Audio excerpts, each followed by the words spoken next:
तो भगवान श्री राम के बैठने का श्री जनक जी ने इशारा किया। तो जैसे इशारा किया तो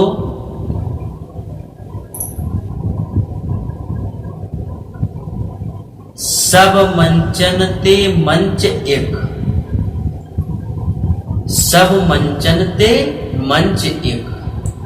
मंच बहुत बने थे लेकिन मंचन ते मंच एक, सुंदर विशद विशाल। मुनि समेत तेहि बंधु दो, बैठारे महिपाल। सुंदर अति विशिष्ट मंच था, याद रखना, सुंदर अति विशिष्ट मंच था। उस पर महाराज श्री जनक राम जी को, लक्ष्मण जी को, विश्वामित्र जी को बैठा दिया। किसको? राम जी, लक्ष्मण जी और विश्वामित्र जी को बिठा दिया। अच्छा, क्यों बिठाला राम, लक्ष्मण और विश्वामित्र को अति विशिष्ट मंच पर? तुलसीदास जी बोले, राम लखन दो बंधु बर, राम लखन दो बंधु बर। और ये दोनों बर हैं, इसलिए इनको विशेष आसन पर बैठाया। बोले ये राजा लोग इतने बैठे हैं, ये बर नहीं है? तुलसीदास जी बोले, बर केवल दो ही है, बर केवल दो ही है और बाकी सब गोबर। ये किसी काम के नहीं है। ये जितने भी राजा बैठे हैं, तुलसीदास जी से पूछा, महाराज आप इनको गोबर क्यों कह रहे हो? और गोबर, कौन से गोबर की बात कर रहे हो? हाँ मेरे भक्तों, गोबर में भी अंतर है, गोबर में भी अंतर है, गोबर में भी अंतर है। एक गोबर यज्ञशाला में लीपा जा रहा है, तो गोबर लीपा जा रहा है, और अगर कहीं शुभ काम होता है तो गोबर का ही प्रयोग होता है ना। यदि कहीं शुभ कार्य होता है तो गोबर का ही प्रयोग होता है। बोलो, होता है कि नहीं होता है? होता है ना, होता है। लेकिन हर महीने के गोबर का प्रयोग होता है, याद रखना, हर महीने के गोबर का प्रयोग होता है, लेकिन सावन और भादव के गोबर का कोई प्रयोग नहीं होता है। क्यों? सावन भादव के महीने में गोबर किसी काम का? सावन भादव के महीने में गोबर किसी काम में आता है क्या? बोलो, आता है ना? नाम नहीं आता है। तो तुलसीदास जी बोले, गोबर में भी सावन भादव के गोबर हैं, किसी काम के नहीं। ये मूर्ख हैं, ये राजा लोग जो हैं ये मूर्ख हैं। क्यों? बोले इनको शर्म नहीं आ रही है, बोले इनको शर्म नहीं आ रही है कि जगत जननी जगतो धारिणी मोक्षदायिनी भुवनेश्वरी आदि शक्ति पराम्बा शक्ति स्वरूपा जगत की माता है, और आज माँ के साथ विवाह करने के लिए आए हैं। अरे, माँ के दरबार में आकर के पुत्र की भूमिका में इन्हें प्रणाम कर लेना चाहिए था, माँ का सम्मान करना चाहिए था। लेकिन ये मूर्ख हैं, लेकिन ये मूर्ख हैं जो विवाह का संकल्प लिए बैठे हैं, जो विवाह का संकल्प लिए बैठे हैं। अरे मूर्खों, जगत जननी का वर्ण तो केवल जगत पिता ही कर सकता है, और कोई दूसरा नहीं कर सकता है मेरे भाई, और कोई नहीं कर सकता है। इसलिए जगत पिता रघुपति विचारी, भरी लोचन छवि लेव निहारी। और जो साधु राजा थे, जिनके कछु विचार मन माही, और चाप समीप महीप न जाए। जो विचारवान राजा थे, जो सज्जन राजा थे, वो राजा प्रणाम कर रहे हैं, जनकपुर की भूमि को प्रणाम कर रहे हैं और धनुष को प्रणाम कर रहे हैं।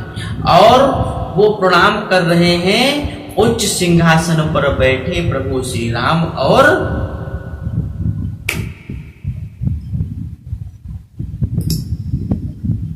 प्रणाम कर रहे हैं जिस भवन में जानकी बैठी उनको प्रणाम कर रहे हैं, उस भवन को प्रणाम कर रहे हैं। और कहते हैं इस धरती पर आने का मेरा सौभाग्य है कि आप, और कहते हैं इस धरती पर आने का मेरा सौभाग्य है कि आज मैं मिथिला की भूमि पर आ गया हूं, ये मेरा सौभाग्य है। ये साधु राजाओं की बात है। लेकिन फिर नालायक राजा कौन है? याद रखना मेरे भाई, नालायक राजा कौन है? महाराज गोस्वामी तुलसीदास जी कह रहे हैं हमने छटनी कर दी, 10,000 नालायक है, 10,000 से ज्यादा आए हैं,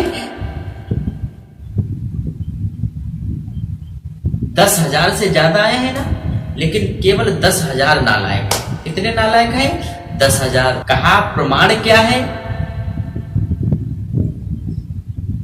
कहा प्रमाण ये है 10,000 नालायक। बोले धनुष के पास 10,000 ही गए। भूप सहस्र 10 एक कहीं 12 और लगे 58 डरे। 10,000 राजा केवल धनुष उठाने गए, 10,000 केवल राजा धनुष उठाने गए। तो तुलसीदास से किसी ने पूछा, तो तुलसीदास जी से किसी ने पूछा बाबा धनुष उठाने 11,000 क्यों नहीं गए, 9,000 क्यों नहीं गए, ये केवल 10,000 ही क्यों गए, ये बताओ। तो तुलसीदास महाराज जी ने कहा कि 10 के अंक में अभिमान है, 10 के अंक में अभिमान है, 9 में अभिमान नहीं है, 11 में अभिमान नहीं है, लेकिन 10 में अभिमान है। 10 में अभिमान। कहा कैसे? कैसे है 10 में अभिमान? बोले ऊपर होता है 1 और नीचे होता है 0। तो 1 मानता है हीरो, 1 मानता है हीरो, और 1 कहता है मेरे नीचे सब 0। कहने का मतलब ये है कि जो अपने को समाज में हीरो माने और 4 लोगों को 0 समझ लेना चाहिए कि उससे बड़ा कोई अहंकारी दुनिया में कोई नहीं।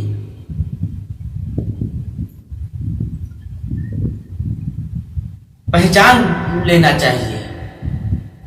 और कहीं एक ये समझ ले कि 4 लोग मिलकर के अगर मेरा सहयोग नहीं करते, कहीं ये सोच लेना चाहिए अगर ये 4 लोग मिलकर के मेरा सहयोग नहीं करते तो मैं हीरो नहीं बन पाता। इसलिए तुम 4 ने मिलकर के मुझे हीरो बना दिया, ऐसा एक नहीं कहता। एक यही कहता है कि तुम सब 0 और मैं हूं हीरो, मेरे समान कोई हीरो है ही नहीं। मैं ही हीरो, अपने को हीरो मानता। तो तुलसीदास जी ने कहा ये जितने सब बैठे हैं सब अभिमानी हैं, सब अभिमानी।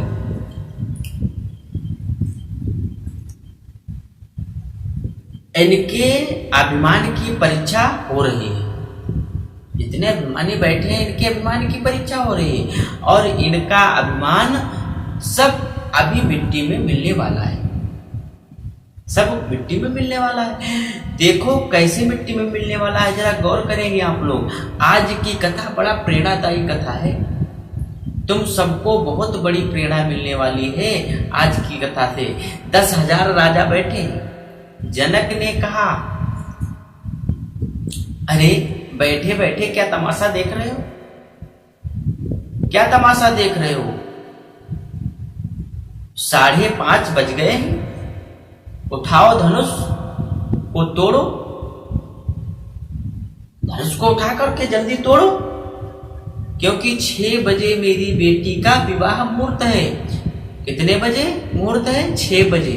6 बजे मेरी बेटी का विवाह का मुहूर्त है और 5:30 बजने जा रहा है।